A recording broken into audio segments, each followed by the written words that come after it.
Yo, in this video, I want to talk about how I used to have major social anxiety and what I did to build a magnetic confidence within myself.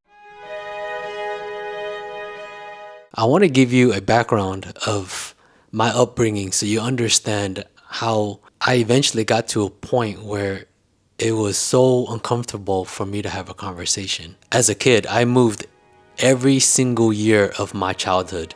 I remember I counted one time on my hand the amount of schools I went to, and it was over 10 freaking different schools as a kid. My parents, they just moved from city to city, place to place. When my parents got divorced, same thing happened. I went to go live with my mom, city after city, place after place. Like I used to live in South Carolina, Spartanburg, moved to Hawaii, lived in Laliha, and then within the next year in Hawaii, moved to Kalihi, which is in the projects. So my childhood consisted of me never really being grounded.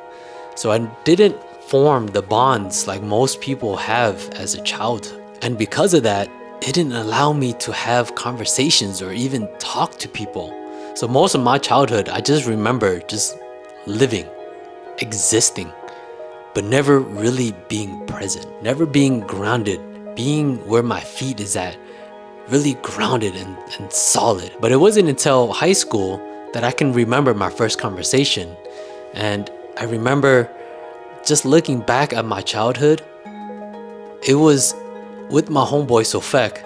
We were in his room. We were about 15 or so, and it was late at night. It was a Friday or Saturday or something. There was no school, and he brought out this weed pipe, and he had asked me, he's like, hey, you ever smoke weed? And I was like, yeah. He's like, you want to smoke? I was like, let's do it. That's the first conversation I can really think of when I actually spoke to someone.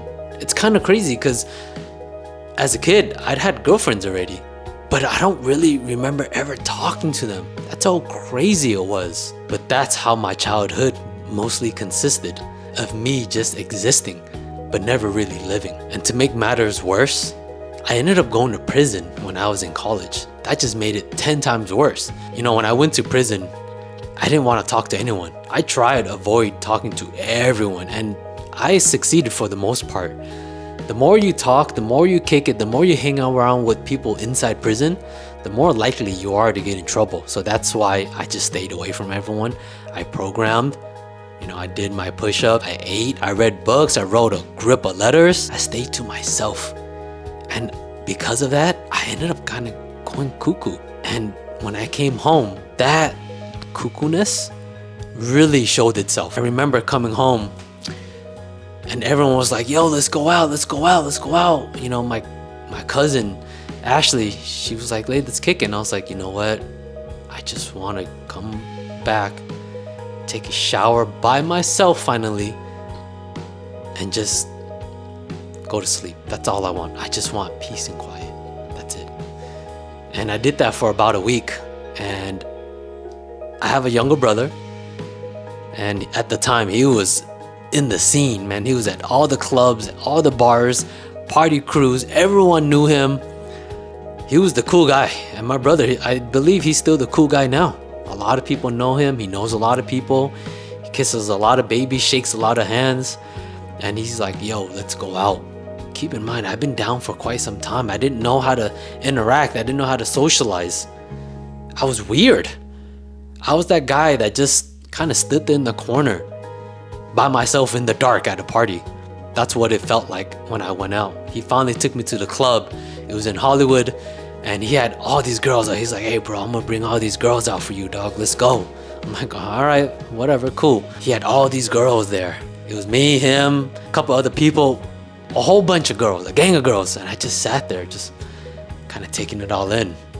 Just like, all right, looking around, making sure no one's coming up too close. No one's here to shank me or anything like that. I felt weird. I didn't know how to act.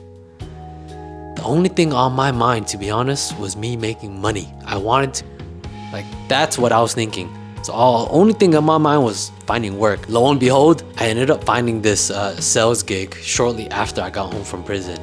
But learning sales was actually what opened me up to learning how to have a conversation, learning how to keep the conversation going and breaking me out of like this shell of this weirdo. And I hate to use that term because it's very negative, but that's what I was. I was weird, man, compared to society norms, right? I didn't know how to talk. I didn't know how to act. I didn't know how to do anything. But through sales, it broke me out of my shell. At the time, I was selling electronic cigarettes at the mall, in the middle of the kiosk, at the kiosk in the middle of the mall, at the time where electronic cigarettes was a brand new concept to the American market. Like, no one knew what the hell electronic cigarettes were. So it was me standing in the middle of the mall, and I used to have people come over like, hey, what's up, man? Come over, try this electronic cigarette out. And no one taught me sales. I kind of had to learn it on my own. Every day I'll come home from work and just learn how to do sales online, and just kept researching, and I applied every day. And I understood that the very basics of sales was at the end of the sale, at the end of the pitch, you have to ask for the sale. You have to be bold enough to say, hey, do you want to buy this? Or there's another tactic, do you want to buy one or do you want to buy two? It's the this or that. But sales was what really broke me out of my shell, because it forced me to interact with people. Like, I didn't eat unless I sold something. I didn't make any money unless someone actually bought something from me. So I had this survival mode mindset, like, yo, I gotta be the best, I gotta make money, and I gotta take care of myself. You know, the thing with sales is that there's so many layers to it that I feel like it's the ultimate hack in life. Like, if you learn sales, it opens so many doors for you, because one, you're forced to go chase after what you want. Right? You have to be able to go out there and be self-motivated, self-inspired. Like, you have to actually, there's this hunger in you that you want it. There's these two questions I always asked myself when it came to sales was, how bad do you want it? And what are you willing to do to go get it? Like, just hearing that alone, like, say it out loud. Just when you hear that and you say that to yourself, oh man, it creates like this drive that just makes you want to go win. You know what I'm saying? Like, it's crazy how that works. Sales is so dope because it teaches you how to overcome difficulties. Like, you'll hear time and time again about how people succeeded at life. They did this, they did that. Like, when I look for a partner, or I look for someone in life that's successful, it's never about what they accomplished, but what they overcame. And the reason why I always look for people that know how to overcome adversity, because it builds character inside of you. Like, you're not entitled to anything in life. People that haven't faced adversity, they feel entitled to things. This is the reason why overcoming adversity is so important, because you know how to deal with these dark times. Like, in my life, I've dealt with so much pain, so much negativity, so much loss. And it kind of sucks, because I came to this point in my life where now I'm just like a robot. I don't have any feelings. Like, you know, when I go to a funeral, I don't shed any more tears. If we get into a car accident, I don't flip out. I know exactly what to do, because I've been in many car accidents. If there's a fight about to happen, I don't get loud and talk and puff my chest out. No, I get quiet. And then I start looking at my surroundings. Because I'm trying to see, does he have a homeboy? Maybe that guy over there, he has a knife. Where is his shoulders moving? Where is he looking at? Is his hand balled up? Is he ready to crack me? These things that you just automatically learn, and it's just experience, because you can't teach someone to overcome adversity. You just got to put them in the environment and see if they actually make it out the other end. But sales, it teaches you that. So that's the first thing I would recommend for anyone trying to get out of this state of being socially anxious, is to go learn sales. Go take that class, go pay for it. Maybe watch a YouTube video. There's endless ways you can go ahead and learn sales, but the first thing you have to do is actually apply it. Don't just learn it, go put the action in behind it. That's the first thing. The second thing I did in my life that helped me was be around the right people. When you're around the right people, they get you out of your shell. There's this saying, if you hang around with 5 broke people, guess what? You're gonna be number 6. And it's so true. This world that we live in, like, we may not know it, but we live off energy. And I'll give you an example. If I'm pissed, right? I'm pissed. I don't say any words, but you see it in my face. You see it, you feel it in my demeanor. You know it. You know that I'm pissed without me even saying anything. That's how we live in this world. We live off energy. So if you're around people that's charismatic, people that are very social, it's just gonna bleed into your life. It's just gonna blend right over to you. So luckily for me, I'm very fortunate enough to be able to have people in my life that are like that. They're very outgoing. I think some of the people I know in my life have the best social skills. I got my little brother, Steven. He's so amazing. I used to live with him. I remember one time, he has like this stack of like empty like cards that you can put in a little envelope and mail off to people. I remember him sitting there one weekend and he was just writing letters, like thank you letters, like, hey, what's good, man? It's been a minute. I haven't seen you for a while. He'll put in this little envelope, he'll lick it, put a stamp on it, and he'll mail it out. I'm like, okay, what is that?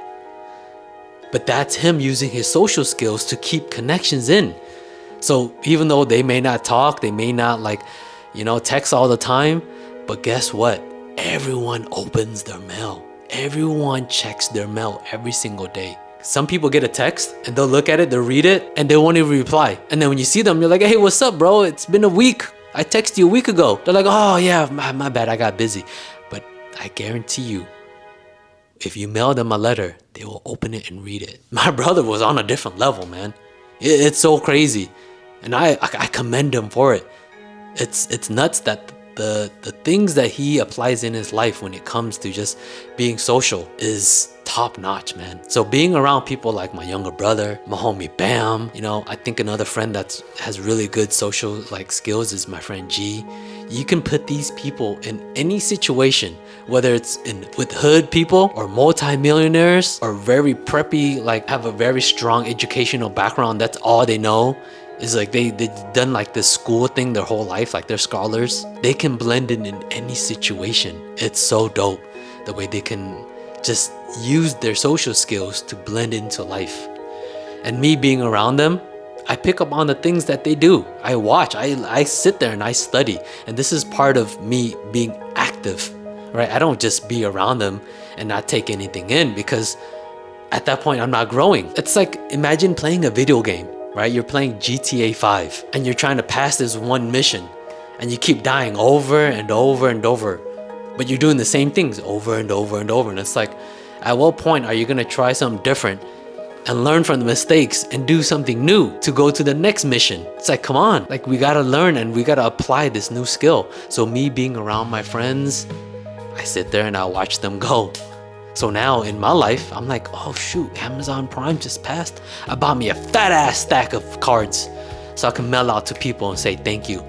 I'm gonna be asking maybe for your address soon. Be like, yo, good luck on supporting me for that sub. But those two things in my life have helped me get out of my shell from being socially anxious to building self-confidence. But the major one is me being able to fail time and time again.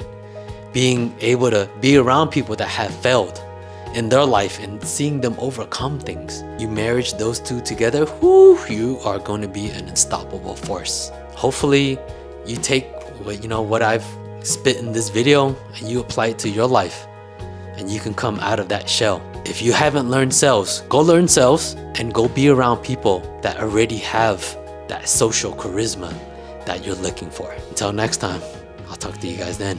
Peace.